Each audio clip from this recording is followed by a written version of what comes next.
Hello everyone, welcome back to another Honkai Impact third video. Today we're going to be taking a look at some of the reasons why you should be pulling for Senadina. She is the newest Valkyrie that just dropped, obviously like 2 weeks ago, and there's 7 days left, so I wanted to make a video on why you should be pulling for her and why she is very worth it for free-to-play players. I've seen a lot of comments recently regarding pulling for part 1 Valkyries or in the starter supply. I think it's not really that worth it, so I wanted to go over the reasons why you should be pulling for her. So if you guys enjoyed the video, please make sure to leave a like and subscribe for more Honkai Impact 3rd content. And as always, let's get right into it. Before I start the video, I just wanted to mention that I have an Instagram and a Hoyolab account. I'm gonna put a link description down below for my socials, so if you guys want to follow that, please make sure to do so. I'm trying to grow on other different platforms, and having that extra hand would be really appreciated. So yeah, that's pretty much it. Let's get right into it. Alright guys, so the first reason why I would say Senadina is extremely worth it to get is the fact that she is really cheap compared to other Valkyries, or way more affordable compared to other Valkyries that have been up in the past. It's also way more affordable than the starter supply for newer players. You can be able to get her 100% guaranteed on 90 pulls, so definitely something you guys should be considering when you want to pull for a Valkyrie. Also, her equipment supply is very cheap. You'll be able to get the weapon at 60 pulls max, so if you get lucky at 10 pulls, you'll be able to get the weapon easily.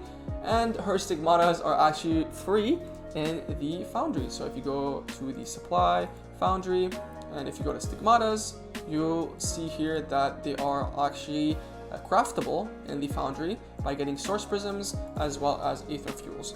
Obviously, source prisms are obtainable by just playing the game. So here, source prisms are actually obtainable and they're actually very easy to get. There's also a shop for that, so getting 2 source prisms is not that hard. You can get a bunch. 21 source prisms right now in the update, so very worth it to get. The second reason why I think is also worth it to get Senadina is the fact that the whole trio to get to play with Senadina is actually really extremely cheap. They're both, Coralie you can get her full gear for free just by playing the game, just by logging in. If you go to the bonus supply, you'll be able to get her full gear signature stigmatas for free and maxed out.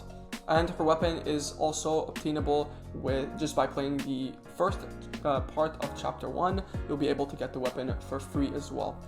For Helia, it's the same thing. Equipment supply is also really easy to get. You'll be able to get her weapon at 60 drop max. So if you are able to get her weapon early on, that's also really good and very affordable. And her stigmatas as well are easy to get as well with the foundry. So if you go here, I'm trying to get the the volume in top and bottom. I already got the middle part, so top and bottom are my main focus right now. So their fragments are also really cheap. You can get them just by playing the game. You can get some of the fragments here that are available for Coralie and Helia, and also they are available as well for 500 Astri. You can basically max them out here by just getting them for free. I almost got her to triple as. I just need to get more fragments for her, and I'm fully maxed her out to triple S, which is kind of crazy. So the trio overall is very cheap to get, and the fact that also Senadina is very affordable for newer players definitely makes it kind of more worth it to get Senadina, just by the fact that the trio is very worth it to get. Alright guys, so the third reason why I would say Senadina is considered one of the more worth it Valkyries to get is the fact that she is really strong right now, especially with the trio right now. She has a lot of utility with her leader skill. You can apply more resonance damage and more elemental damage. You can also deal more damage with the resonance mark, especially if you have the entire trio. You'll be able to hit that resonance mark or trigger it 2 times, which is very good. And also you'll be able to do a lot more elemental damage and debuff the enemy as well. She also has a lot of utility with her kit. You can enter multiple states with her kit that also deal more elemental damage and more total damage.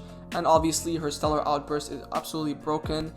You're going to be dealing more elemental damage because obviously she's DPS. She's going to be, her main purpose is to deal a lot of damage.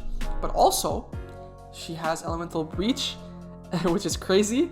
and she is a Stardust type character. So obviously with the new introductions of new Stardust enemies, she is kind of important in that kind of aspect, where she is the only lightning character that can basically counter Stardust type enemies, which is very, very good. Alright guys, so the last reason why I would say Senadina is considered one of the more worth it characters to get is the fact that she's going to be used as a support for the next update.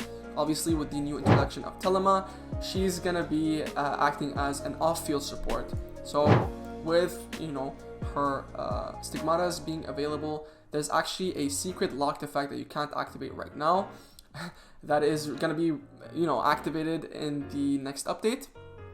And it says, while Astral L-Ring is active, if she consumes 30 or more SP at once on standby, so when she's off the field, the team's total damage and elemental damage is increased by 25% permanently outside of Stellar Outburst. So an increase in 25% in elemental damage and total damage is actually really, really good, especially as an off-field support. So definitely something that is really, really good for, you know, for the newer characters that are coming out. Obviously Telema is going to be a DPS, so with her being a support and offering her more elemental damage and more total damage, it's gonna actually be kind of crazy. So definitely a big reason why you should be pulling for Senadina as soon as possible. So that was basically it for the video. If you guys enjoyed the video, please make sure to leave a like and subscribe for more Honkai Impact 3rd content. Let me know what you guys think about this video. Do you guys think Senadina is worth it? Do you guys agree with me? Do you guys think that she is ass? I believe she isn't. She has a lot of utility, especially with the next update. Gonna make her very, very versatile with the trio, and acting as a support is kind of crazy with her signature stigmata. So let me know what you guys think in the comments down below. I'd really, really happy to hear your thoughts. But yeah, that's pretty much it. If you guys enjoyed the video, please make sure to leave a like and subscribe for more Honkai Impact 3rd content. And as always, we'll see you in the next one. Peace out.